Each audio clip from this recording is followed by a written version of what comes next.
If you clicked on this video, there's a strong chance you're struggling with boundaries in relationships, or you've been thinking about how to set boundaries but feel unsure, guilty, or overwhelmed about where to start.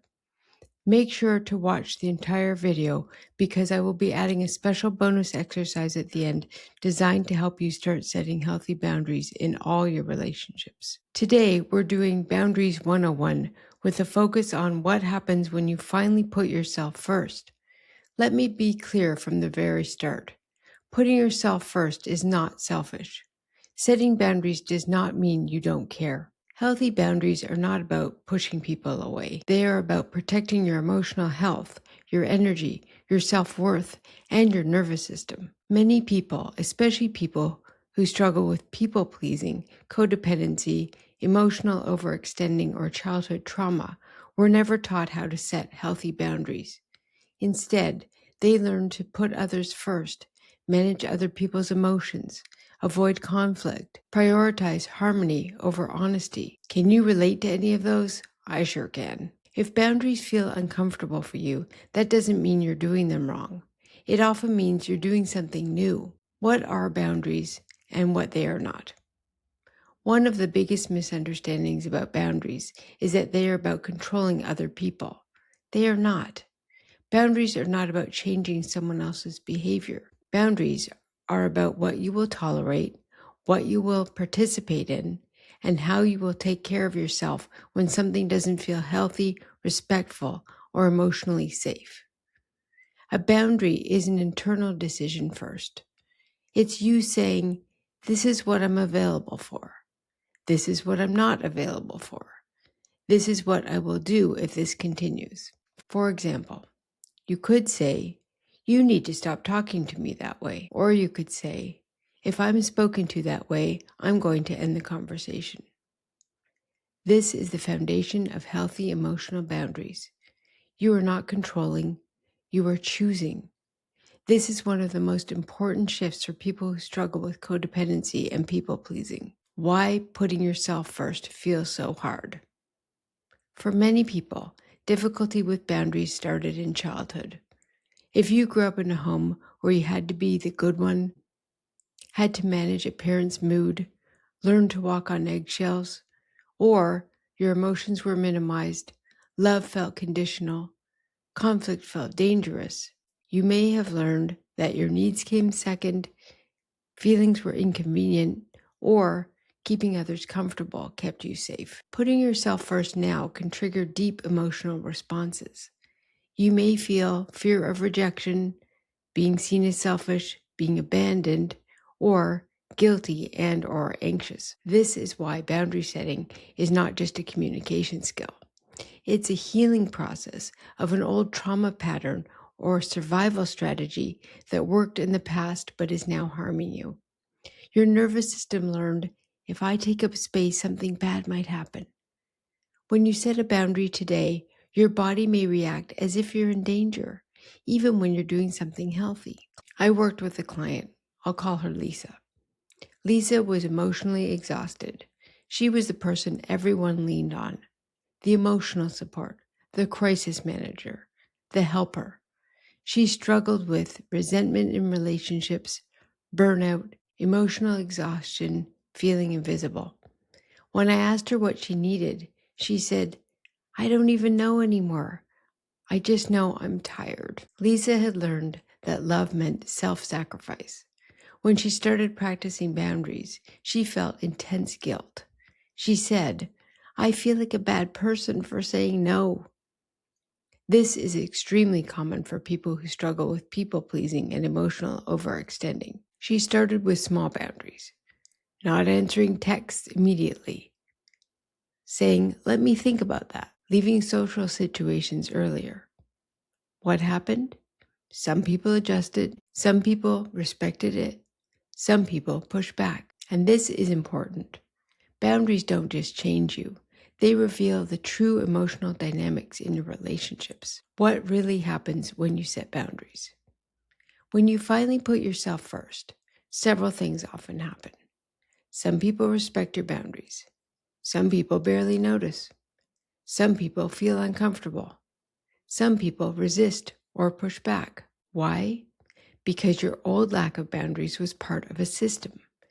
If you were the peacemaker, the emotional container, the one who always said yes, then your boundary changes the emotional economy of the relationship. People who benefited from you having no boundaries may struggle when you finally have them. That does not mean your boundary is wrong. Often, it means your boundary is necessary. If this video is resonating, especially if you struggle with people-pleasing, emotional burnout, or difficulty saying no, I want to invite you to take the next step. Subscribe to this channel, like this video, and share it with someone who struggles with boundaries. If you want support in learning how to do this in a healthy, sustainable way, you're in the right place. Now, back to what we were talking about. The emotional backlash of boundary setting. When you start setting boundaries, you may feel like you're being mean, doing something wrong, or you may feel guilty and or anxious. This is especially true for people who learned that love meant self-abandonment. For a primer on self-abandonment, watch this video. Here's an important reframe. Guilt does not always mean you did something wrong.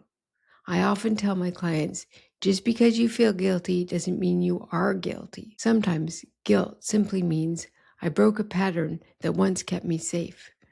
I often say, healthy boundaries can feel like cruelty to a system that relied on your self-betrayal. Someone being unhappy with your boundary does not automatically mean your boundary is unhealthy. A client, I'll call him Mark, had a friend who constantly emotionally dumped on him. Every conversation was heavy. Every interaction was draining. Mark felt compassion fatigue. When he finally said, I care about you, but I can't be the person you unload on every day, he felt intense guilt. His friend said, you're the only one who understands me. This is where boundaries become emotionally complex. You can care about someone and still say no to a role that is harming you.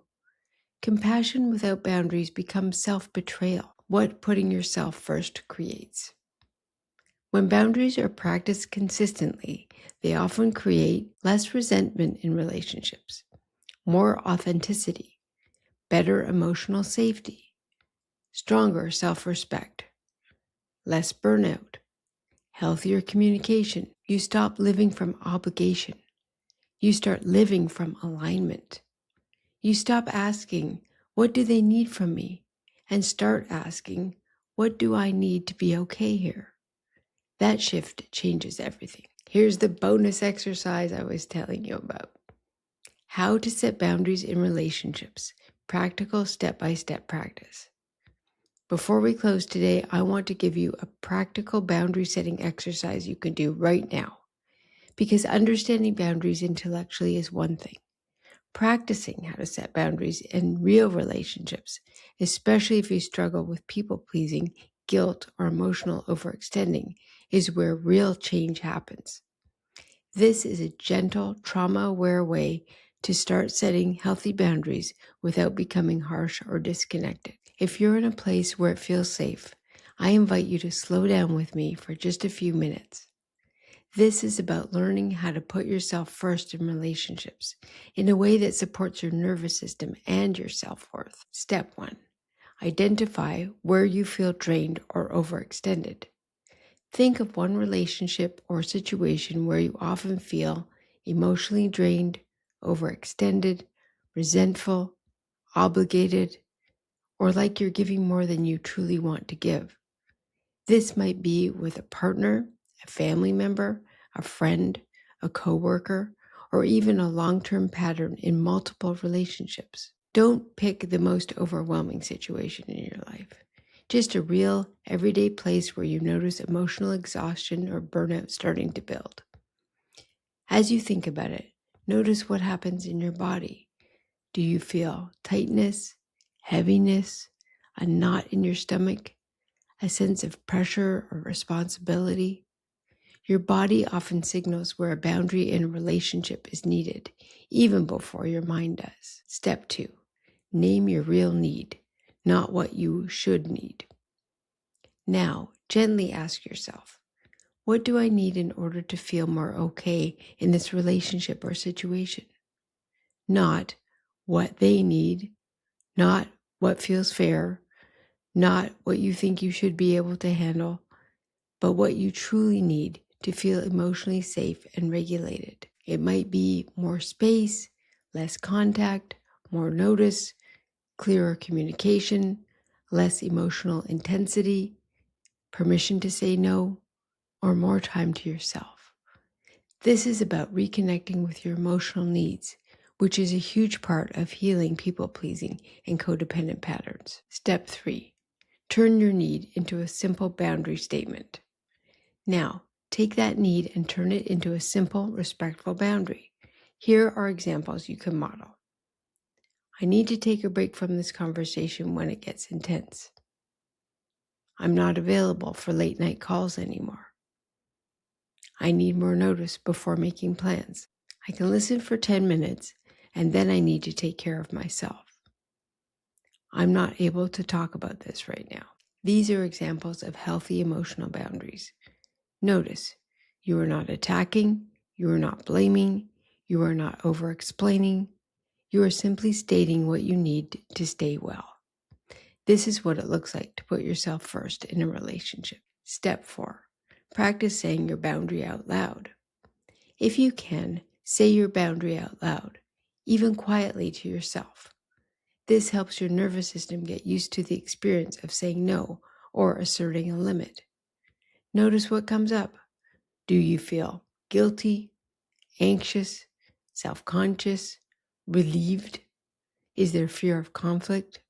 These reactions are very common, especially if you spent years putting other people first. Feeling uncomfortable does not mean your boundary is wrong. Often it simply means you are breaking an old pattern of self-abandonment.